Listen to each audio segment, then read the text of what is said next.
Hi, I'm Simon Pegg, and this is the Wired Autocomplete interview. I'd asked my daughter that, actually. She's a big fan of this, by the way, the Autocomplete interview. When I told my daughter I was doing this, she was very excited. Thank you very much. What is Simon Pegg's address? New movie.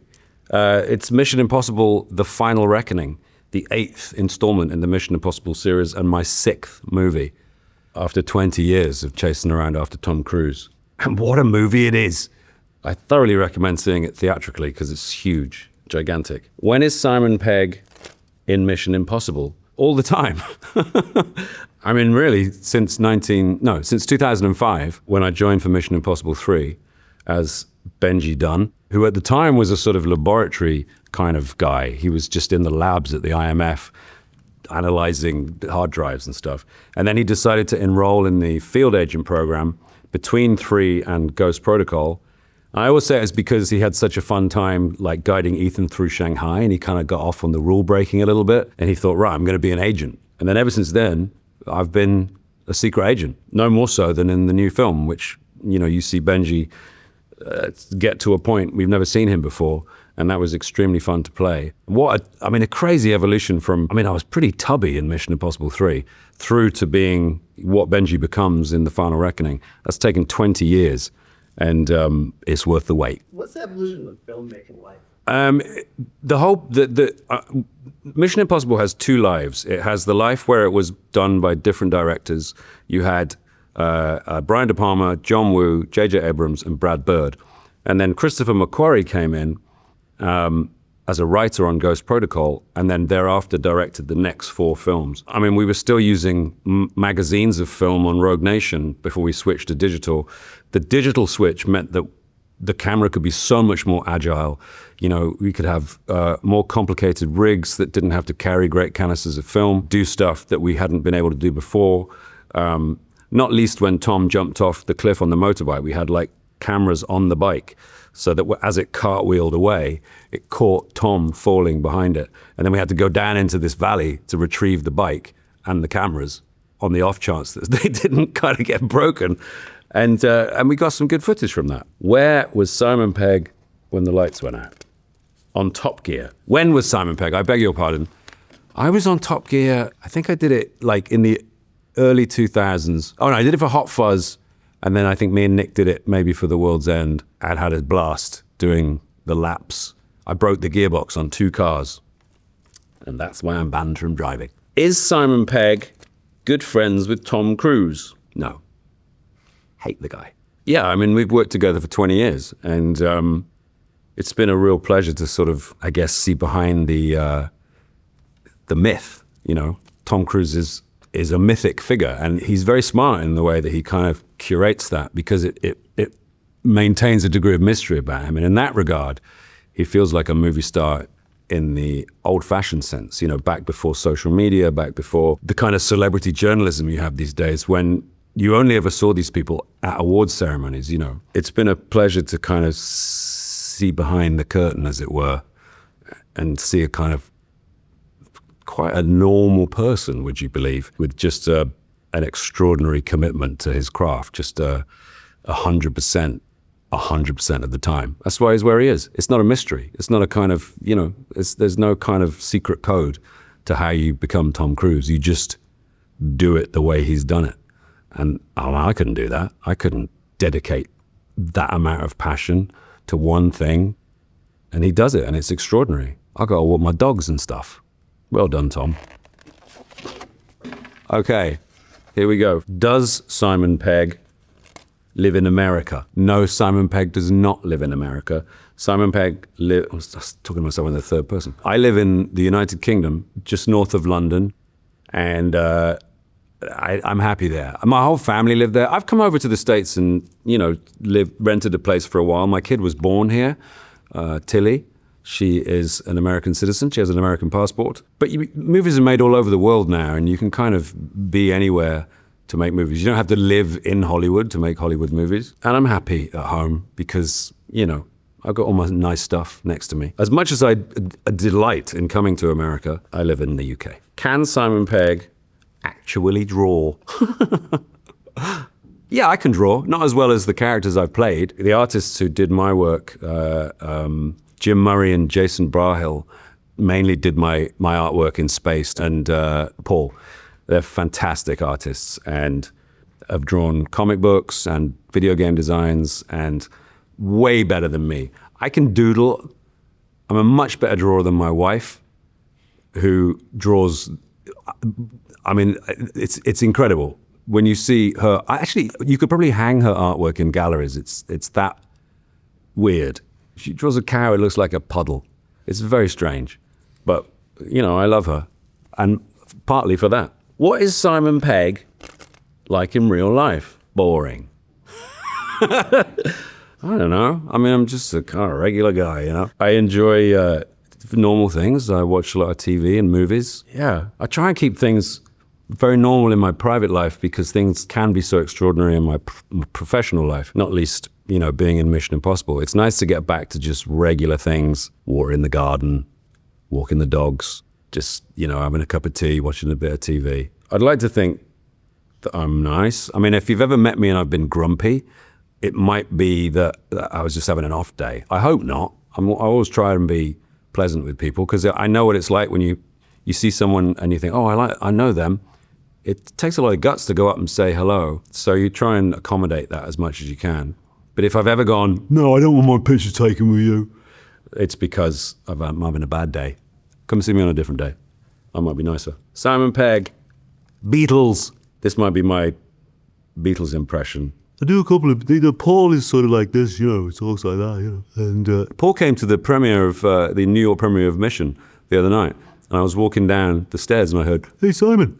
I turned around, it's Paul McCartney, who I've met a couple of times over the years. He's a lovely guy and an idol of mine. I love the Beatles. And then there's sort of George Harrison talks like this, a bit sort of back there. Ringo talks right at the front of your mouth like this, you know. And then John was more sort of contemplative, you know, as he got a bit older. I'm a massive Beatles fan. There is no pop music without the Beatles. They are the progenitors of everything that followed. It's incredible to me that the Beatles existed for about 8 years. When you look at the breadth of style and tone and innovation that they sort of brought the world in the short period of time they were alive, it beggars belief. I am in love with the Beatles, and that's a fact. Thank you very much, Caleb. Was Huey based on Simon Pegg? That's Huey from The Boys. Yes, he was. The comic book of The Boys, which appeared in 2008, I think, Derek Robertson, who's the artist, drew Huey as me for some reason. I think he'd seen Spaced, our TV show, and obviously thought I would never amount to anything and sue him. So he drew Huey as me. And I found out about this and was delighted and got in touch with Derek and said thanks. I'd never, you know, had a cameo in a comic book before. And then DC, who published The Boys at the time, before they decided to walk away because it was too extreme, sent me a message saying, please don't sue us.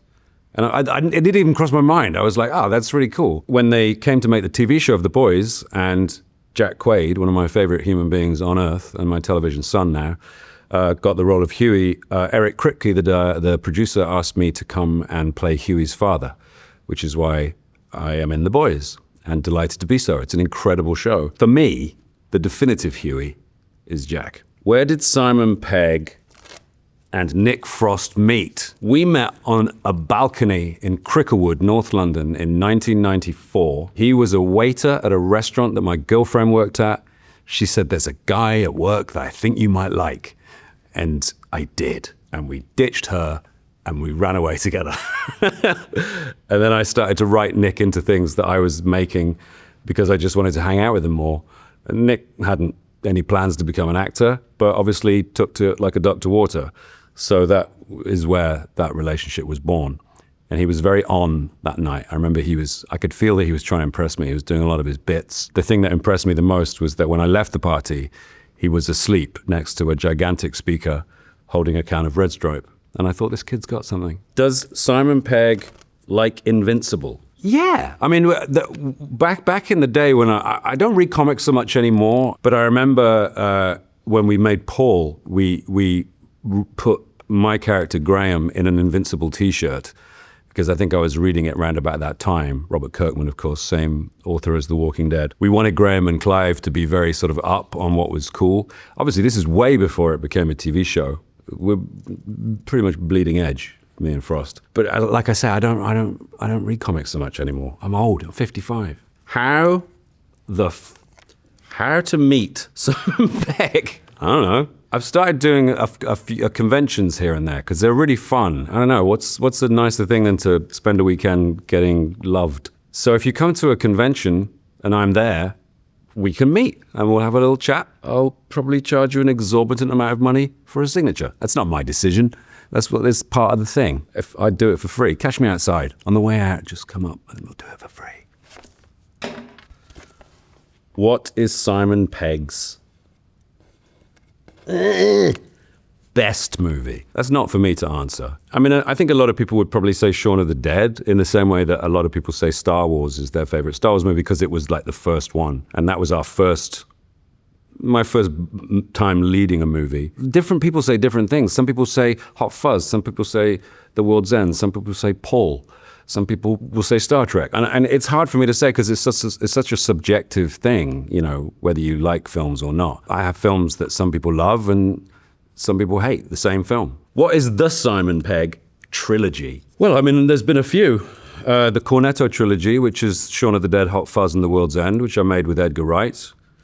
We wrote together and Edgar directed and I appeared in. The Cornetto, for those of you here in the United States of America who don't know what a Cornetto is, I pity you, is an ice cream confection from the UK, which is basically a sort of an ice cream cone with a topper. They come in like regular flavor, which is like chocolate and nut, or strawberry flavor, or mint flavor. And now there are lots of other Cornettos as well. When we did Shaun of the Dead, Edgar was absolutely adamant that the strawberry Cornetto was a panacea for hangovers. Like if you had a hangover, strawberry Cornetto, a little bit of fruit zest, bit of sugar, boom, you feel better. So we had Ed, Nick's character in the film, ask for a Cornetto the morning after a heavy session. And at the premiere of Shaun of the Dead, we got free Cornettos. And we were just a bunch of young filmmakers, you know, we didn't know that you could get free ice cream. And we were so blown away by the fact that Cornetto had basically provided us with a fridge full of Cornettos. We thought, let's put it in the second film as a reference back to Shaun of the Dead. So Nicholas Angel and Danny Butterman are eating Cornettos in the car in Hot Fuzz at one point. I think we repeated the "Want Anything from the Shop" line from Shaun of the Dead. So self-indulgent. We realized after that we needed to put a Cornetto in the third film, in The World's End, which you glimpse very briefly at the end. We really played the long game with the reveal of that one. And then they just became known as the Cornetto Trilogy because it is a singular thread running through all three films. So if you ever come to the UK, get yourself a Cornetto. They're really delicious, and have a think about me when you're eating it. There is also Star Trek Into Darkness, and Star Trek Beyond that I was in, and I wrote Star Trek Beyond with Doug Jung. Shout out to Doug. And I've been in 6 Mission Impossible films, which is 2 trilogies, and quite a few Ice Age movies as well.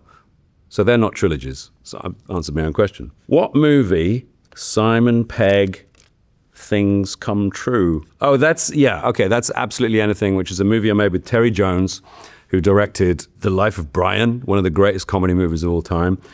And I was in with the other Monty Python team, and Robin Williams was my dog in it. And it's a crazy movie that Terry wrote about a guy who is gifted the ability to make anything come true that he wants to happen. It's a crazy movie, and it was lovely to work with Terry. He was a legend of British comedy and someone I grew up loving. And it's a bit daft, but if you've got a spare 90 minutes, give it a look. What movies are Simon Pegg... Oh, I've missed this bit. What movies are Simon Pegg together and Nick Frost in together? Okay, so Shaun of the Dead, Hot Fuzz, The World's End, Tintin, Paul. I think we're kind of both in one Ice Age movie, although not together. TV show Spaced. So we work together as much as we can, Nick and I, mainly because it means we can hang out. Particularly now, we used to live together when I was young, when we were both young. We could see each other every day, and that was great. But then we got married, we had children, we moved to different parts of the country. We text every day, but we don't get to see each other much. So making a film or a TV show is the perfect way to hang out. So if for nothing else, we'll do it again for that reason. That's all the boards. That was a lot of fun. It's very funny to see what people are asking. But, ask me in future and I'll give you a straight answer. Thank you very much, Wired. I had a blast.